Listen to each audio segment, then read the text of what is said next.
What is going on, you guys? It is your boy, Matt Talk Sports, and what a week of NFL football. Week 9 of the Sunday slate was so goddamn good, so much fun, and ultimately, my team ended up winning the Buffalo Bills, and we'll get into that sooner rather than later. But if you made this far in the video, leave a like, comment, and also subscribe. Why not? Just do it. If you're here, subscribe. And also, let me know in the comments if your team won this week because you're officially part of the Week 9 Winners Club.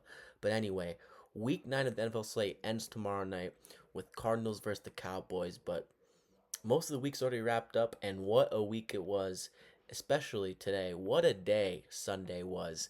The 1 o'clock slate was great, and the 4:25 slate was really goddamn good, particularly with two games. What a slate. And honestly, the Sunday Night Football game was a blowout, but holy shit, what a catastrophic ending to the season for the fucking Commanders, man. If you're a Commanders fan, not only did you have to sit through that blowout and your team being the oldest team in the NFL, you had to sit through your franchise player breaking his arm in a horrific way. And thank God it wasn't his throwing arm, but nonetheless, the Commanders, your season's over.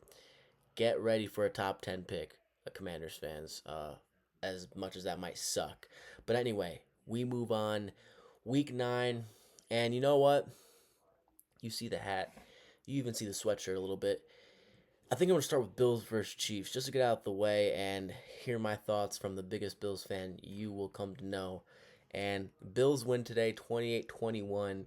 And honestly, this was a huge, huge, huge win for the Buffalo Bills. Now, am I completely forgetful that the Bills lose to the Chiefs every time in the playoffs? No.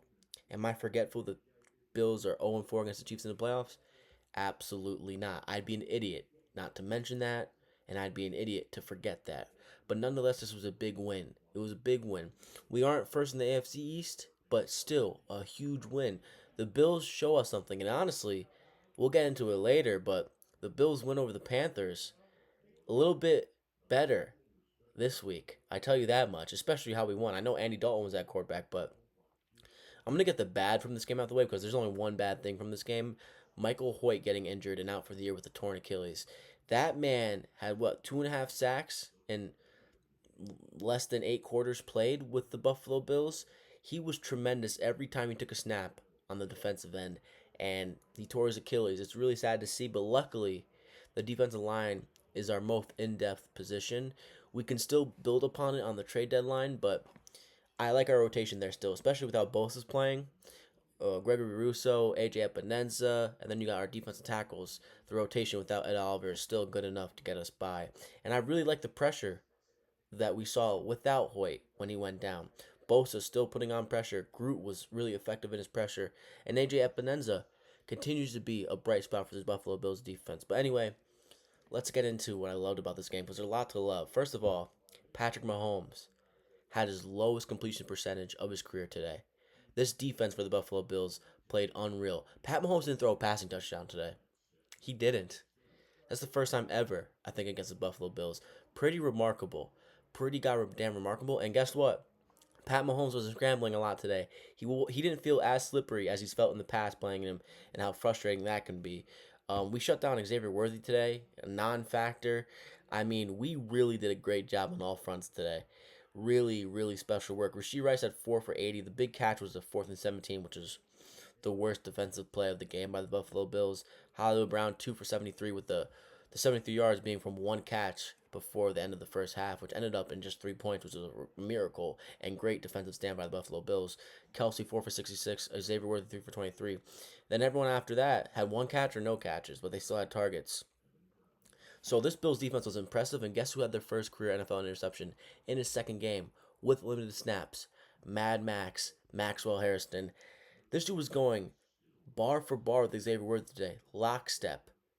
He was going lockstep with Xavier Worthy today. He looked fast as fuck and faster than Xavier Worthy, which would be a huge, huge, huge get by the Buffalo Bills because not only can he stop and limit Xavier Worthy, he can stop and limit the fastest receivers in the NFL as he continues to get better as an NFL player.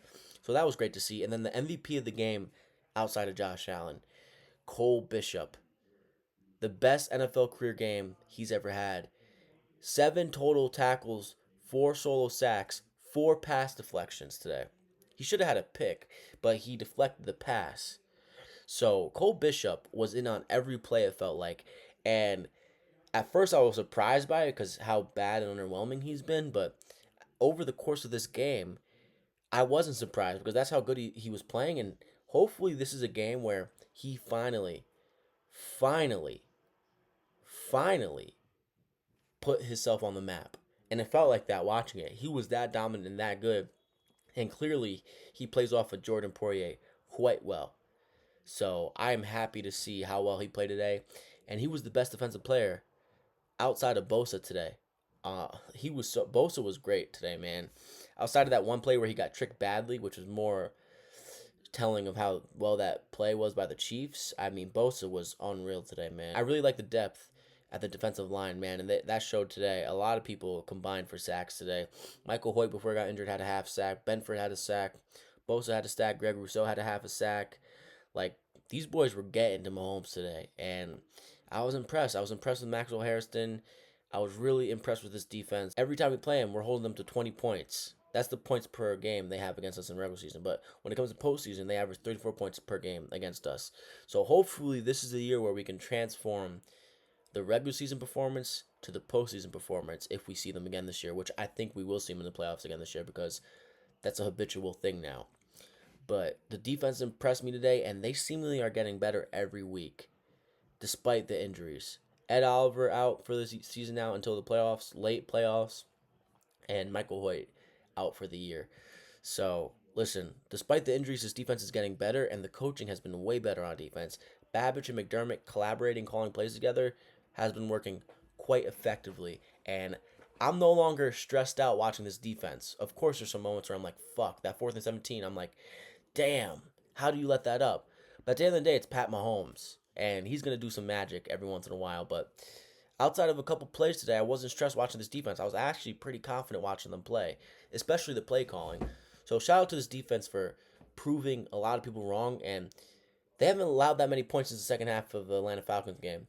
I know they only played 2 games and a half, if you're counting the half of the Falcons game, but this defense has been really good since the halftime of the Atlanta Falcons game, and hopefully they can continue this into next week and beyond.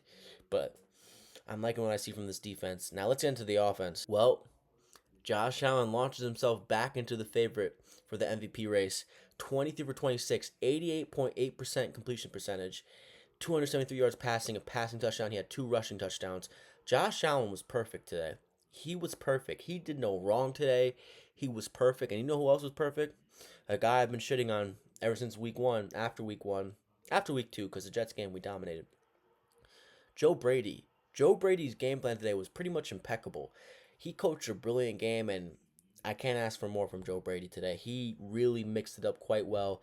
He allowed the run game to cook, no hyperbole, and then the run game was cooking. That opened up the passing game, aka the play action, which the Bills have the best play action passes in the NFL, in my opinion.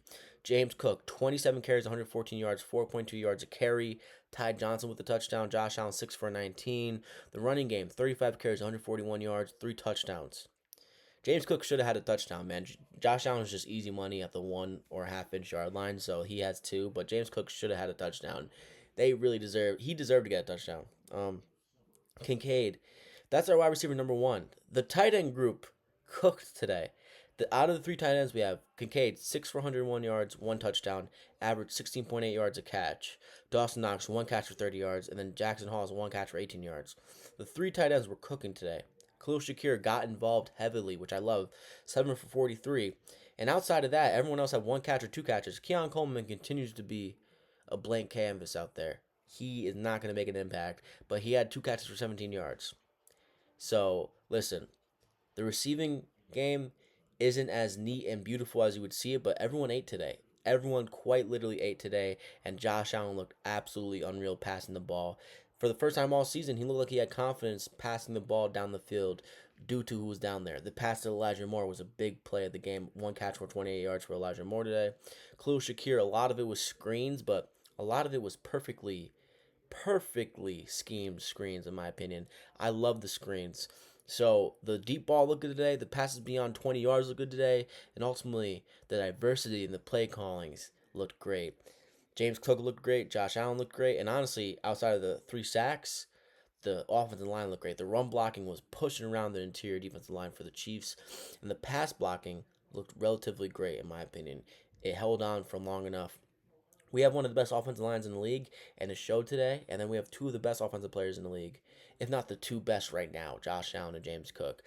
I think Josh Allen's the best quarterback in the NFL, and I think James Cook has an argument to be the best running back in the NFL. But obviously, Bijan and Jonathan Taylor, if you said those two were better, wouldn't be mad at you. But James Cook, his elusiveness, his footwork, and his ultimate patience and his quickness is just uncanny to a lot of other running backs. And he did his job today.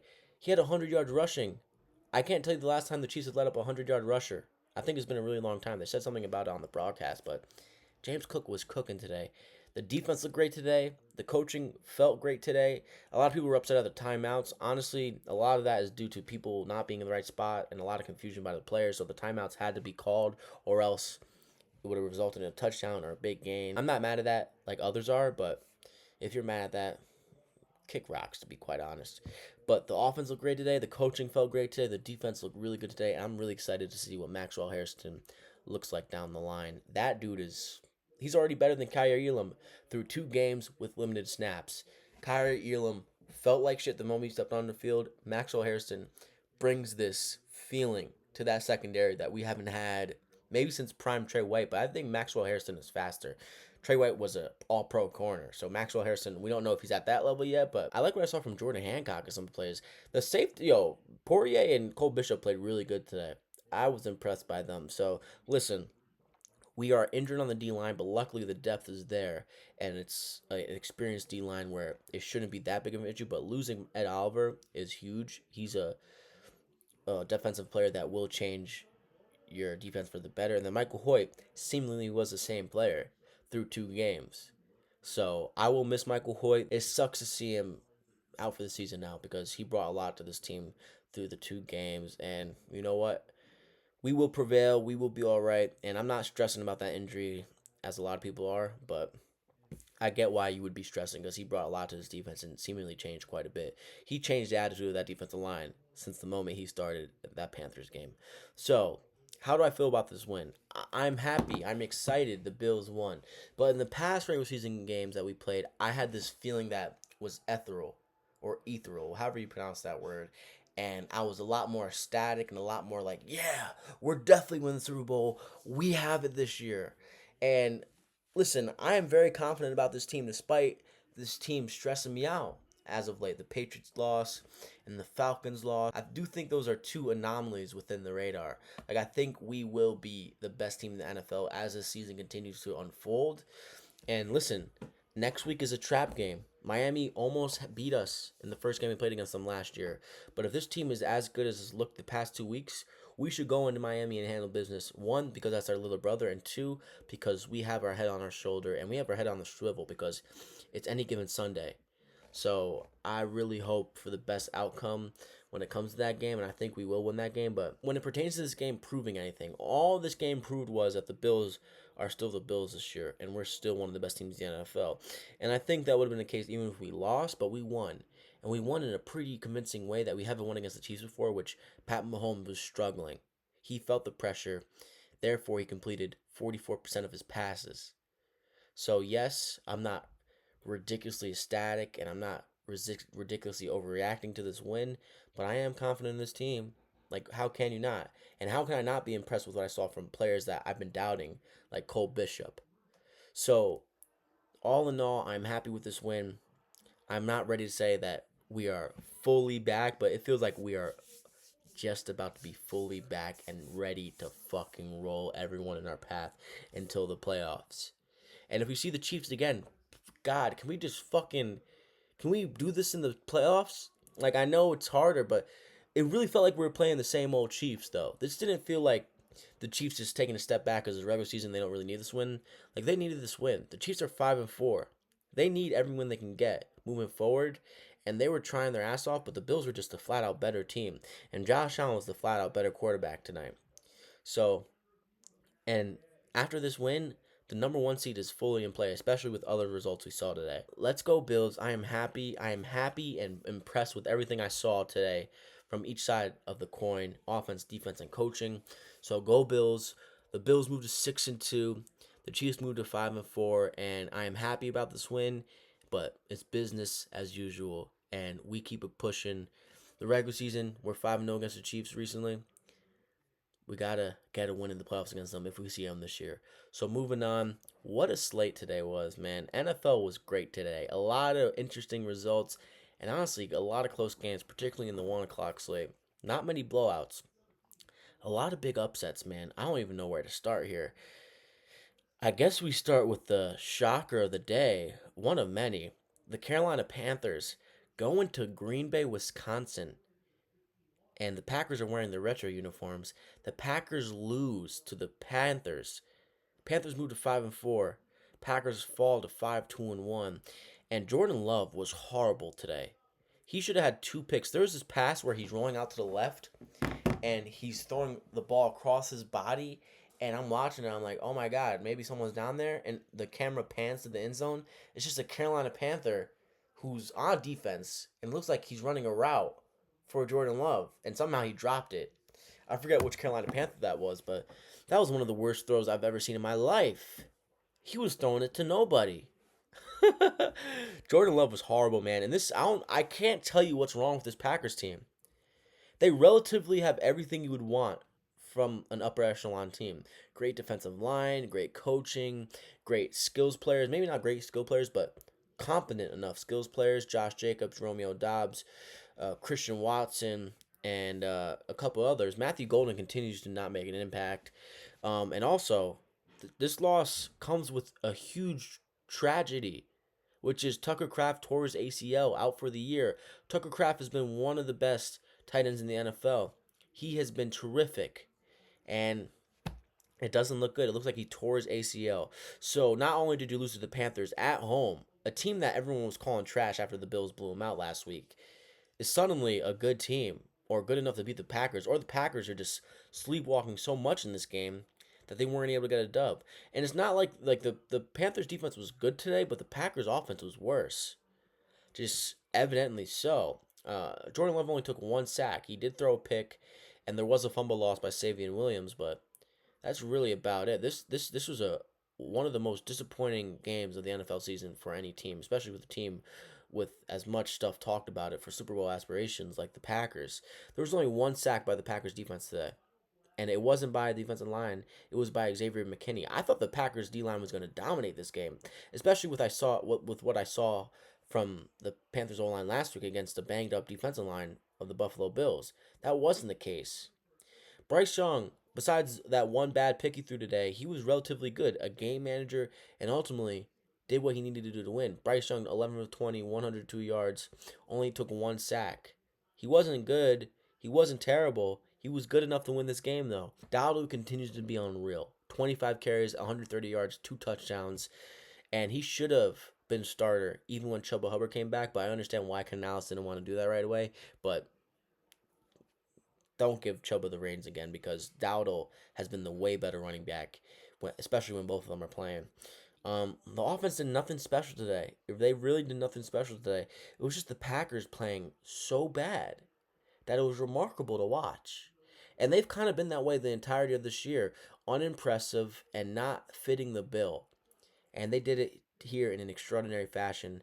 They lose 16-13, and a lot of questions, a lot of qualms with this team, but at the end of the day, they are so talented that they probably beat the Eagles next week. Or, Eagles are so good that they probably find a way to win, but would I be surprised if the Packers win Monday night against the Eagles? Absolutely not, because that's how talented they are, but I will forever be shocked by these results. Like, the close games against Arizona and then now the loss to the Carolina Panthers at home. It's inexcusable, and it's honestly embarrassing. And now you lost Tucker Kraft, who was maybe your best offensive weapon outside of Josh Jacobs. And Jordan Love is not putting any confidence at all into anyone watching him. I know his stats are cool. He's ninth in the league in passing yards, 13 passing touchdowns, only 3 picks, but he's woefully unimpressive. So is this Packers team through 9 weeks. So Panthers moved into 5-4. Packers fall to 5-2-1. I'm curious how both of these teams' seasons pan out. Panthers are 1 foot in the right direction. Packers seemingly take another step back, and that should not be the case with how talented this team is and how well coached this team is. Moving on, Vikings head into Detroit and beat the Detroit Lions 27-24 with JJ McCarthy as your starting quarterback. What a fucking win for the Vikings. And after the Laporta first touchdown in the game, I was like, oh yeah, the Lions are going to blow the doors out off of them. And then Justin Jefferson scores a touchdown. And then TJ Hawkinson scores a touchdown. And then the Lions only scored 2 more touchdowns after that.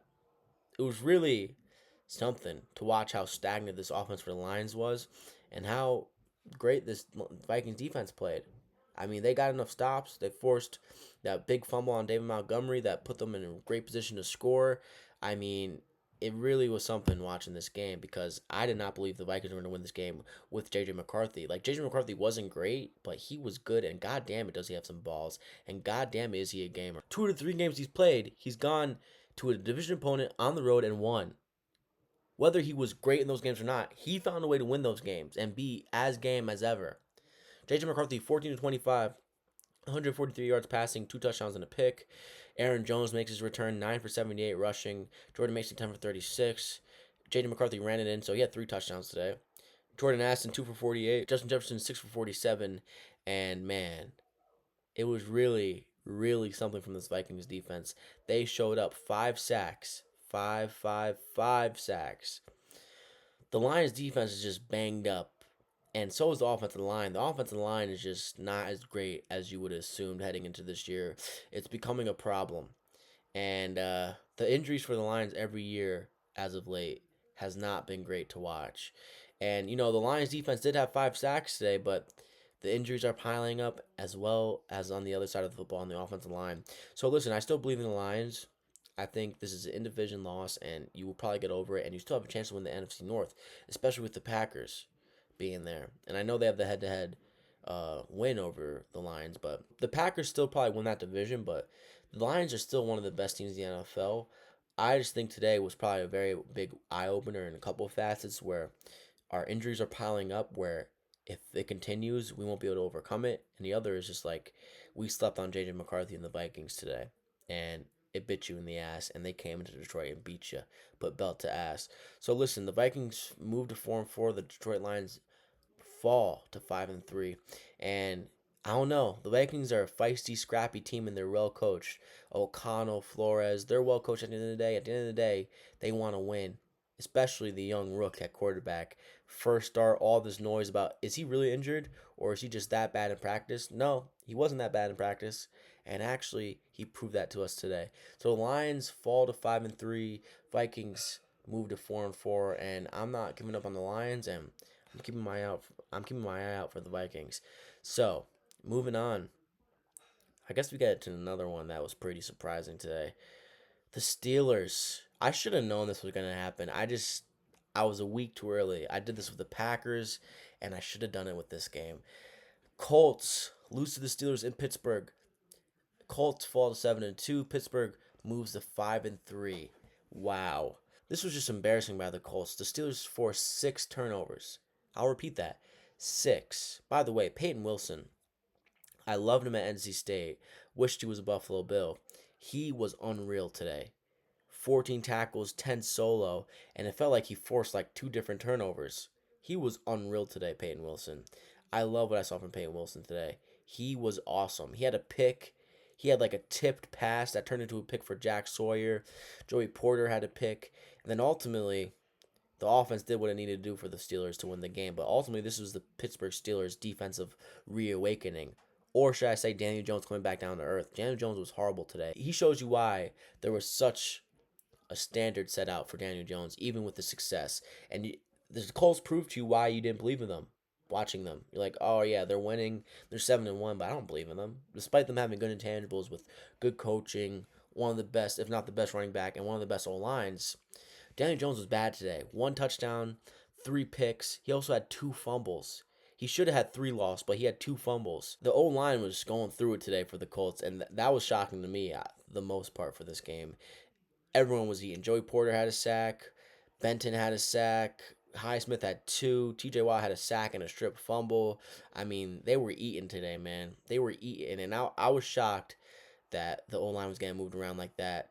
And they caused 5 turnovers from Daniel Jones, 3 picks, 2 fumbles, and Jonathan Taylor can barely get it going today. 14 carries for 45 yards. I'm surprised they didn't run the ball more in this game. They passed the ball 50 times today, which is not the road to victory if you're a Colts fan or a Colts player or a member of the coaching staff. Alec Pierce, Michael Pittman, and Downs had all these touchdown stats that really don't matter. Are the Steelers back on defense? I wouldn't say so. I just think this was a coming back down to earth game from the Colts. This Pittsburgh Steelers team is so inconsistent. I predicted them to go 11-6. Maybe they still do, but I don't believe in them. These are two teams I don't believe in at all. The Steelers just did what they habitually do under Mike Tomlin. They win at home as underdogs, and I was a week too late for it. So the Steelers win. They move to 5-3. Colts fall to 7-2, and Daniel Jones has returned back to his current form. We'll see how they do next week. The Colts. Moving on, the Bears win in an absolute shootout, 47-42. The Bears move to 5-3. The Bengals fall to 3-6. And I think this is a stat that I saw from the Bengals. They might be the only team in NFL history to score 38 points in back-to-back games and lose both of those games. Pretty remarkable. I thought they had this game won. At one point, I thought the Bears were just running away with it and blowing them out. Like at one point, Tremaine Edmonds had a pick six, former Buffalo Bill, didn't stand, and then I look up on Red Zone, and then it's the Bengals are up with the Andre Isovas touchdown pass. Um, really, really interesting game for Ben Johnson today. He was brilliant today, Ben Johnson. The diversity in the play calls today. Double passes, 2 receptions by Caleb Williams. Caleb Williams 20 for 34, 280 yards passing, 3 touchdowns. DJ Moore threw a pass today. Cole Kmet threw a pass today, and Tyson Bagent threw a pass today. Kyle Monangai is a beast. I love Kyle Monangai's addition to this offense. 26 carries, 176 yards, 6.8 yards a carry. Man, a lot of diversity today. Britton Brown had 5 carries for the Bears today. DJ Moore had a carry today for the Bears. The Bears were cooking on all fronts. Colson Loveland, welcome to the NFL, bud. 6 receptions, 118 yards, 2 touchdowns. DJ Moore, 4 for 72. Zacchaeus, 6 for 58 with a touchdown. Caleb Williams, 2 receptions, 22 yards, a touchdown. And surprisingly enough, the Bears won this game without Rome Odunze catching the ball. He had a wide open touchdown pass that he dropped, but 0 for 0, 3 targets from Rome Odunze. As a fantasy owner, was heavily displeased. But really, this Bengals defense is the name of this game and the story of this game. The offense has put up 38 plus points in back-to-back games, and they still lost. And that's solely because of the coaching and the defense and the inept ability of that defense. Joe Flacco, despite having 2 picks, wasn't bad today. It just wasn't. 31 of 47, 470 yards passing, 4 touchdowns, 2 picks. They couldn't run the ball for a lick, but everyone knows that. T. Higgins, unbelievable today. Had maybe the best catch of the year. 7 for 121 yards, 2 touchdowns. Jamar Chase, 6 for 111 yards. Chase Brown, 8 for 75. Isovas, 5 for 66. Noah Fant, 2 for 28. Joe Flacco did have a fumble for loss. So ultimately, he had 3 turnovers today, but I thought he was pretty good, and he did what he needed to do to win. But ultimately, the Bears just couldn't be stopped on offense, and that's really the name of the game here. I'm curious if Zach Taylor makes it through this year. Now, he has the benefit of the doubt of Joe Burrow not being a starting quarterback and being injured for the year, but at the end of the day, how much of a difference does Joe Burrow make here? I mean, your defense let up 47 points. So what can Joey Burrow do to not let up 47 points? He doesn't play defense. I'm sure Joey Burrow would have scored 38 plus points in back-to-back games as well. And you know what? They still would have lost. So ultimately, the Bears, you saw what you needed to see from Caleb Williams against a bad defense. Loveland, you saw what you needed to see from him, especially drafting him ahead of Tyler Warren. And there was a lot of diversity in the play calling from Ben Johnson that Bears fans probably haven't ever seen. So Ben Johnson called a great game today. Caleb Williams looked good. Loveland looked good. Monangai looked good. And the defense didn't look good. But they were playing a really good offense at the end of the day. So, listen, it is what it is. Your defense looked bad, but you won in a shootout. So that was exciting, especially the way you won. Loveland breaking a tackle, 17 seconds left, no timeouts. Could have slid for a field goal. No, don't trust Cairo Santos running in for a touchdown, big man. Shout out to Colson Loveland. That was electric to watch. Bears win in a shootout 47-42. Bears move to 5-3. Bengals fall to 3-6. What a game that was. I loved every bit of that game. Moving on, Broncos win this game 18-15, and ultimately the story of this game is Davis Mills was playing the majority of this game. So what does that mean in the year 2025? Don't get me wrong, I love seeing his long ass neck in a football uniform, but does that make him a good quarterback? Does that make him a good quarterback to beat the fucking Broncos and that defense? Absolutely not. The Broncos probably would have won this game with CJ Stroud playing, but the Texans would have had a way better chance to win this game if it wasn't for Davis Mills playing and CJ Stroud going out. But Broncos, let's see what they did today. And honestly, this game was a defensive battle. And if it wasn't for the Broncos waking up in the fourth quarter and outscoring the Texans 11-3 in the second half, the Texans would have won. The Texans are so down on defense, it's insane. They are the best defense in the NFL. The Bills play the Texans relatively soon in 2 weeks on Thursday night. I'm excited about that game because I'm curious how the Bills play this defense because this defense is a problem. Listen, Bo Nix and this Broncos offense, and honestly the team, doesn't show up until the fourth quarter or the second half. Bo Nix, 18-37, 173 yards passing, 2 touchdowns, 1 pick. He rushed for 3 carries, 36 yards. J.K. Dobbins, 15 for 61. R.J. Harvey, 5 for 51, 1 tud. Cortland Sutton, 1 for 30. Everyone else pretty much non-existent except for Troy Flanken, 4 for 27. Troutman, 2 for 25. Really, like I said earlier, Davis Mills, 17 for 30, 137 yards passing, 4.6 yards an attempt. Nick Chubb, 11 for 34. Woody Marks, 10 for 27. They can't run the ball even when they're not playing good defenses. Dalton Schultz, 6 for 77. Nico Collins, 7 for 75. Xavier Hutchinson, 3 for 30. Christian Kirk, 4 for 26. And one of the biggest things about this game was how inexcusably bad the coaching was for the last drive of the Texans. Like, I'll put you guys on real quick, play by play, reviewing this last drive of the Texans. The Texans went 3 and out. And the drive took 24 seconds. They didn't run the ball once. This is how this drive went. Davis Mills, incomplete short right to Christian Kirk. Second down. Davis Mills, pass short left to Jay Higgins. Ran out of bounds for 4 yards. 3rd and 6. Davis Mills, incomplete, short right. So this drive took 24 seconds. It was at their own 17, and they punted the ball with 1 minute left. It landed at Denver's 36. And then what ensued after that? Broncos game-winning drive like they've been doing a lot recently.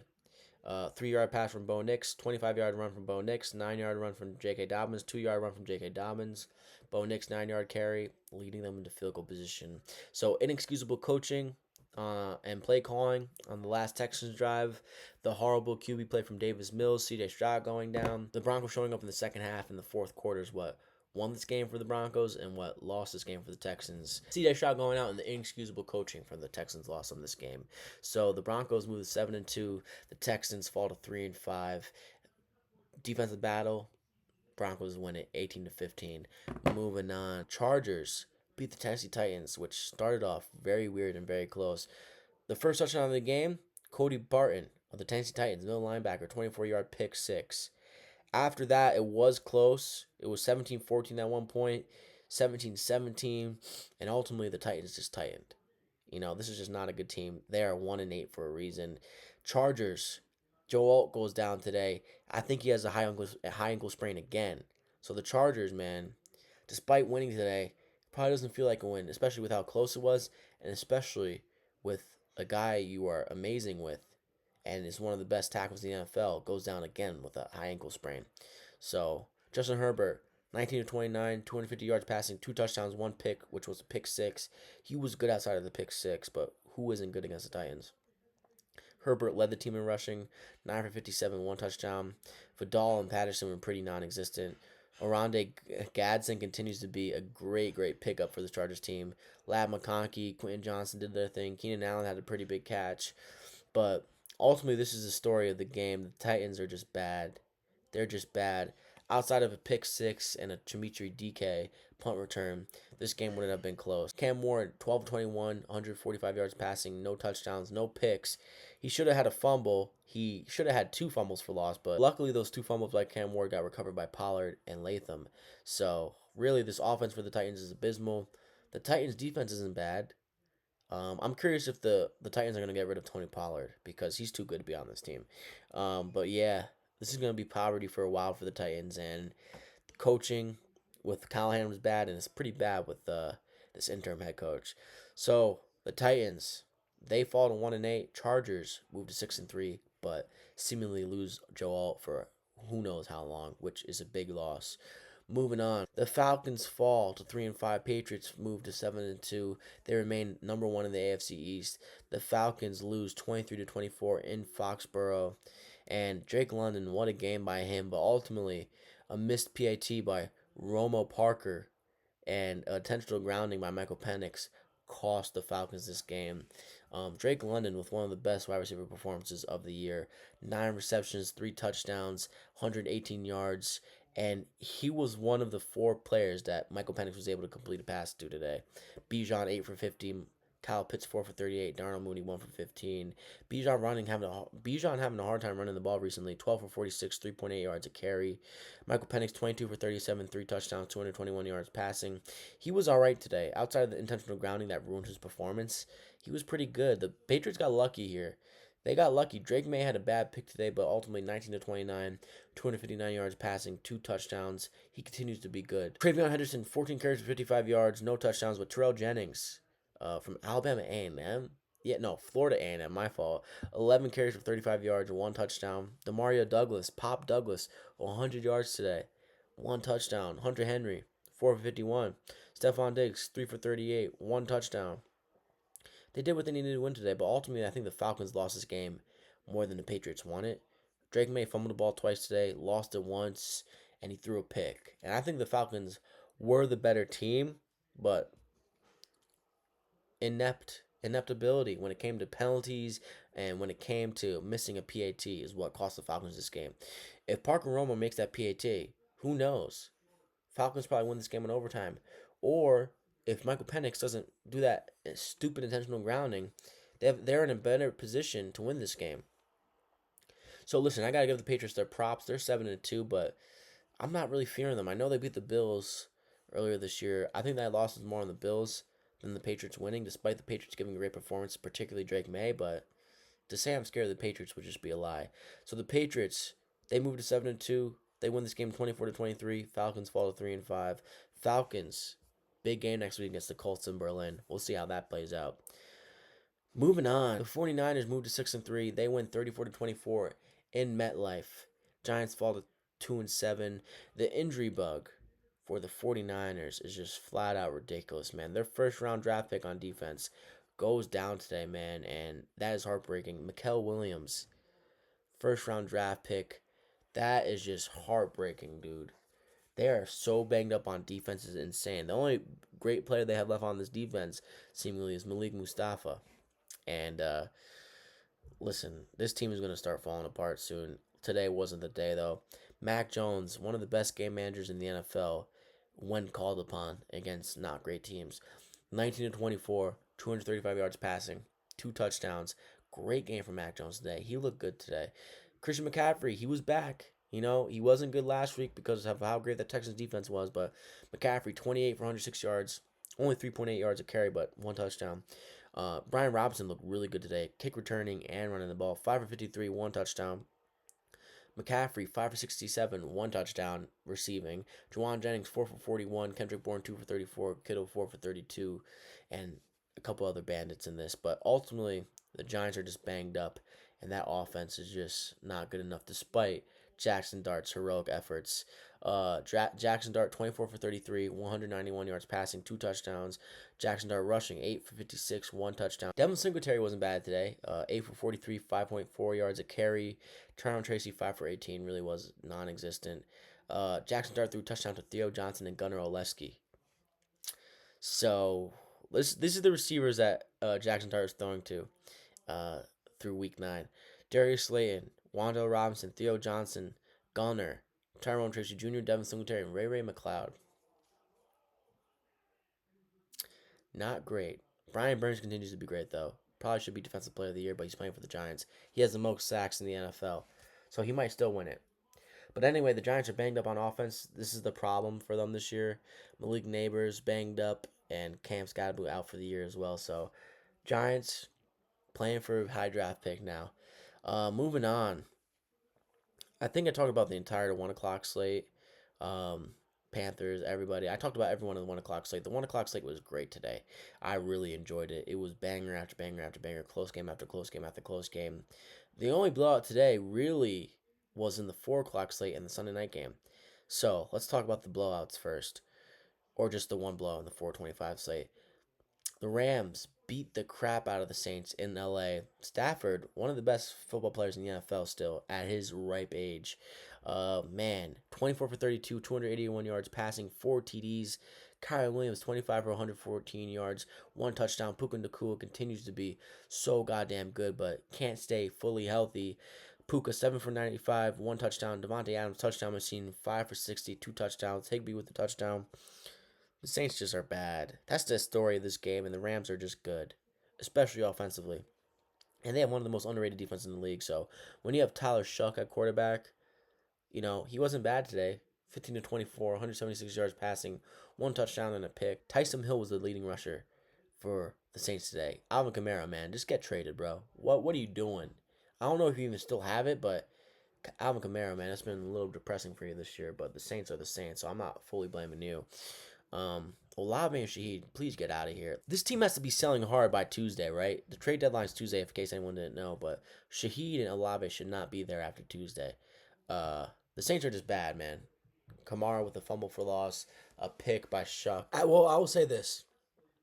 The Rams, they're NFC contenders. I mean, when you look at what the Lions have been doing recently and the Packers, it's like the Rams are just as good, if not better than them.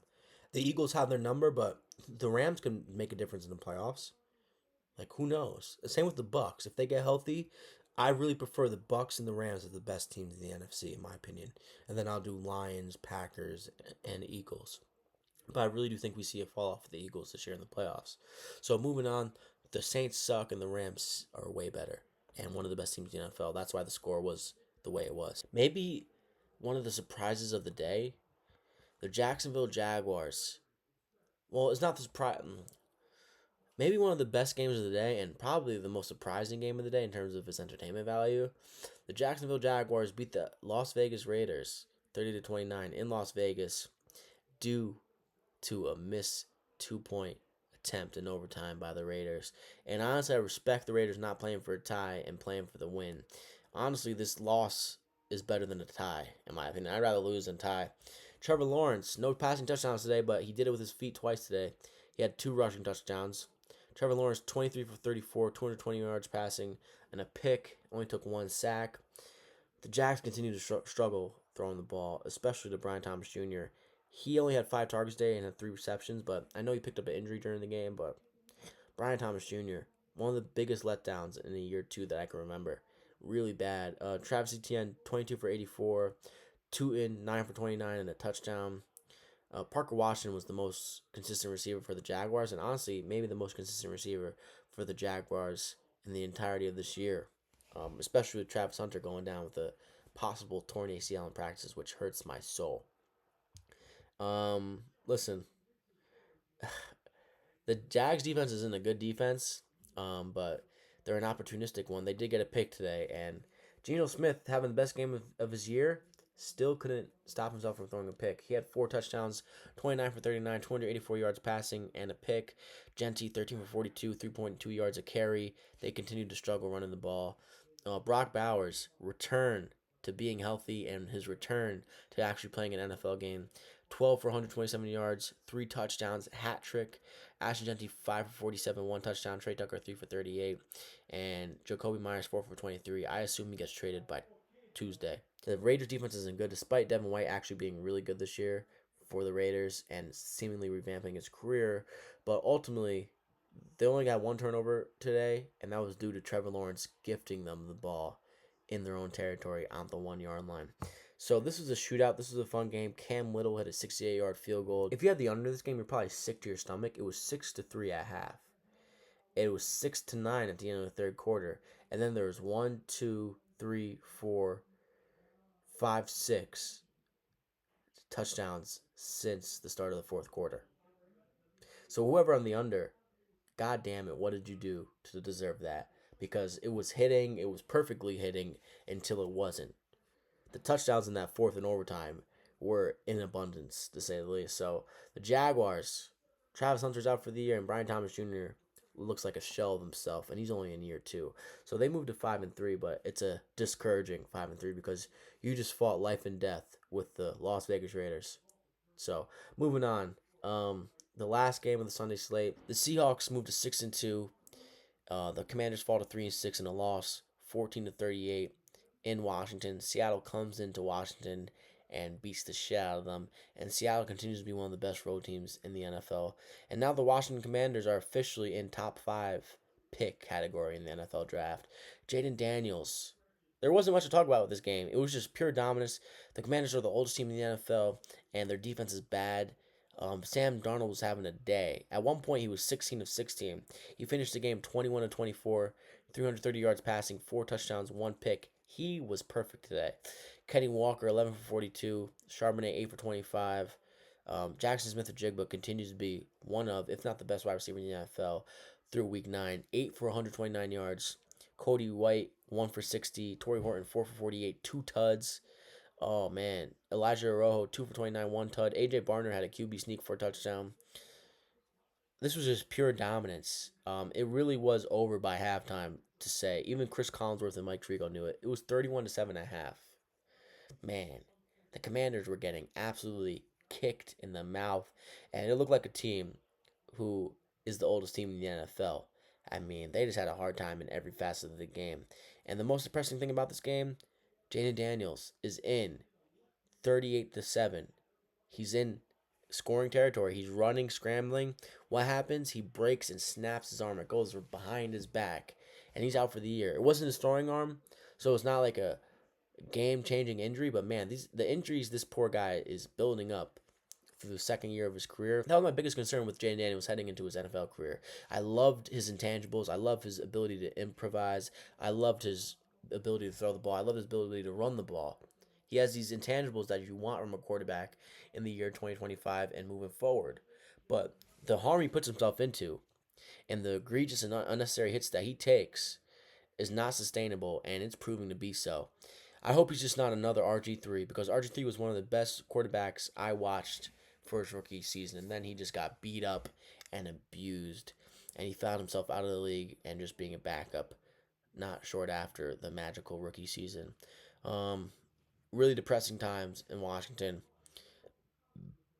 I'm curious what they do. This is a team that max gets 5 wins for the rest of the year with Marcus Mariota at quarterback.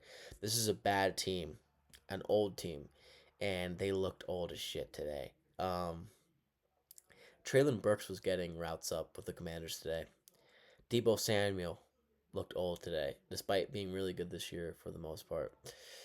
Just really depressing if you're a Commanders fan, and honestly, you're not sleeping well tonight. You're probably watching last year's highlights because you're not going to see Jaden Daniels take another snap until next year in 2026. So the Seahawks, they moved to 6-2. They blow out the Commanders in Washington 38-14. Commanders fall to 3-6. And maybe one of the most depressing Sunday Night Football games I can remember, especially when it pertains to injury. So that is it for week 9 of the NFL slate. It was a packed slate. It was a great slate. It was an eventful slate. A lot of upsets, a lot of big wins, a lot of squeaky close games, some big time injuries, a lot of shootouts, and the best game of the year most years was played today, Bills versus Chiefs. What a game that was. The Bills win, huge win. If you made it this far in the video, leave a like, comment, and subscribe. If you like film content, I do that. Follow me everywhere at Matt Talks Films, Instagram, TikTok, and Twitter. Follow me everywhere at Matt Talks Sports. Subscribe right here to this YouTube channel. And follow me everywhere, Matt Talks Sports, Instagram, and TikTok. It is your boy, and I will be seeing you next Thursday night or Friday morning, covering the entirety of the Week 10 slate. We got another European game this Sunday, 9:30 a.m., boys. So wake up and guess what? Cherish these weeks, because guess what? We are already halfway through the NFL season. How scary and annoying is that? college basketball starts on Monday, which I'm excited for. But fuck, that means we're at the halfway point of the football season, and that hurts my heart. Cherish these weeks, like I say every week, because they are going by quick. So, it is your boy, Matt Talk Sports. If you made this far, leave a like, subscribe. You know the biggest details. Do them. So, I will see you next week. The Bills win. Goes Bills. Let's go, Bills. Where else would you rather be than right here, right now? I'll see you Thursday night, Friday morning.